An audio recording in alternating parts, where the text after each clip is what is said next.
So we have the neck massage that we're going to recover with the knobber, which will zoom in on the neck with a different lens so you can see that.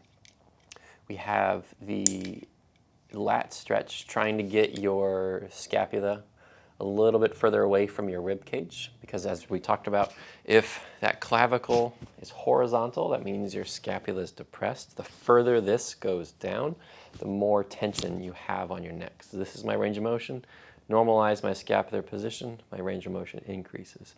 So in order to lengthen out that range of motion that you want, we need to get your scaps to be a bit more vertical, about 15 degrees of angle. So again, not horizontal, but a bit more elevated, not that high, just right in the middle, which takes the stress off of the traps, which will improve how the neck feels. And what does that a lot is the lats. The lats pull us into that depression and that internal rotation, which limits our neck position. So we got that lat stretch with you laying on the ground, hands overhead, trying to really compress and pull that rib cage downwards. And then we have the seated press, which I'm seated here now, so I'm just going to do this one. The seated press with the bands, right there. Yeah, everything's working, good. So we're sitting down, the yellow bands that you have, you're going to step right on the middle of it. Feet are a bit underneath you. You're going to go press overhead, and then the intention, we'll do one at a time, right? We'll do one at a time, make it easier. Press overhead with one side, and then when you get to the top, really think about trying to punch up to the ceiling. Let me zoom you out so you can see a little bit better. So when you press overhead, really try to punch up to the ceiling. Sound good? And that's, again, lengthening out those lats, trying to pull that scapula away from the rib cage. We set on that 3 sets of 6, so high frequency, low reps, because going overhead, you're good. You can take that if you need. Going overhead is always kind of hard, so less reps, higher sets. Now we're going to go onto the ground and get that. I won't get you in frame. Get that other stretch. Let's see if that is in frame. Yeah, that works well enough.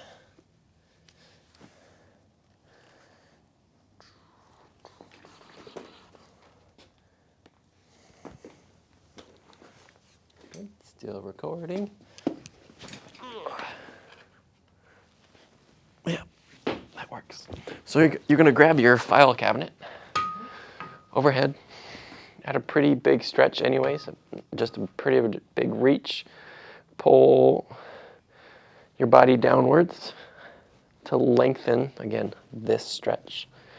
And then once you're there, you're going to think about, yeah, you can hear me good.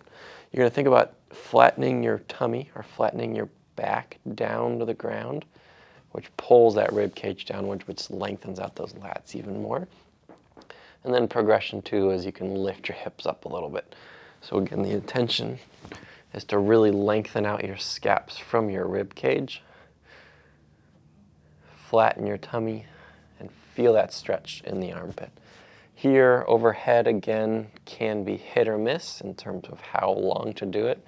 So we're going to go low time, high reps.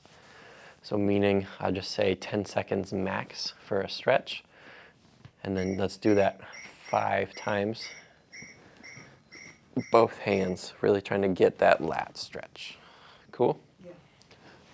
So those are the 2 new ones this week. And now we're going to go into the one from last week with the knobby, which I will zoom in and do that. Thank you very much.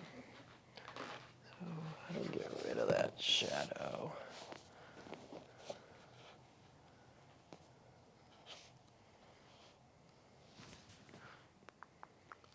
All right. You can kind of see my eyeball. That's fun. take your knobber, there it is, we're super zoomed in, so hopefully this makes sense. Put it right behind your cranium. Let's get that out of the way. Good. Put it right behind your cranium, so your skull bone, underneath your ear. Take this part, anchor it into your shoulder, so that when you push down, yeah, that looks good. When you push down, the knobber part of it, let's see if I can see it. Yeah, good. The knobber part of it goes right into your suboccipital. So this is a suboccipital massage. So we push that knobber right up into behind our ear. Let's see if I can see it. Yeah, good. Let's get rid of the shadow. And you push that right up behind your ear, and then you can just start to find places. But the key is for you, this part of it is anchored into your shoulder, which then allows that knobber to go up into your ear. That feels great. Wow. So then you can't see it in the frame, but the other end of the knobber, you're pulling down towards your feet. So that's that one. Yeah. Knobber up behind the ear, suboccipital massage. But again, the key is it's anchored into your shoulder. The other one that we covered is pretty much a direct rotation. That knobber goes lower on you, so into like the C6, C7 area, where it's tender on you. It digs into that area. Let's just open that up. It digs into that area. That looks good. And then you pull down towards your feet. So I'm anchored into my vertebra now, and I'm pulling downwards. Yeah, that works good enough. And I feel that nice massage, which is exactly what I do when I work on you. And again, pulling down in to your spine. So knobber, low part of the neck, right underneath, right above the collar of shirts, and you're pulling it downwards. So I'm pushing it downwards towards my feet, and that's a joint mobilization. So those are several things that you can do with your knobber. Sound good?